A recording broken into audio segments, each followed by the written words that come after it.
আসসালামু আলাইকুম। আশা করি সবাই ভালো আছেন। তো আজকে আমরা ঘুরে আসলাম বড়বাগ গির্জাতে।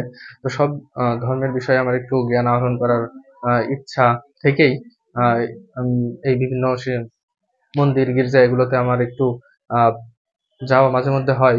তবে আমি আ তাদের যে কি বলে মূর্তি এগুলা এড়িয়ে চলার চেষ্টা করি। আমি জানি না এখানে যাওয়া আমাদের ধর্মের আ আদৌ আ অনুমতি আছে কিনা এবং এটার রেস্ট্রিকশন ওটা আমার জানা নাই। এজন্য আমি ভ্রমণ পিপাসু মানুষ। বিভিন্ন সময় যে ঘুরে আসি। তো আসলে এই গির্জাটা অনেক সুন্দর।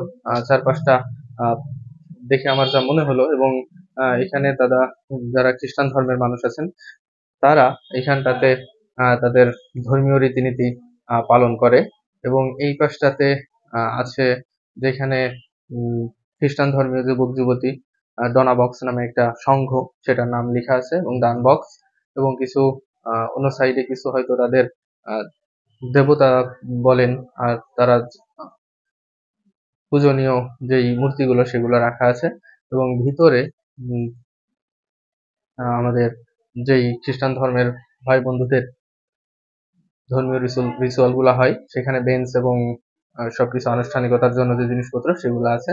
তো আশা করি সবাইকে ধন্যবাদ। আসসালামু আলাইকুম।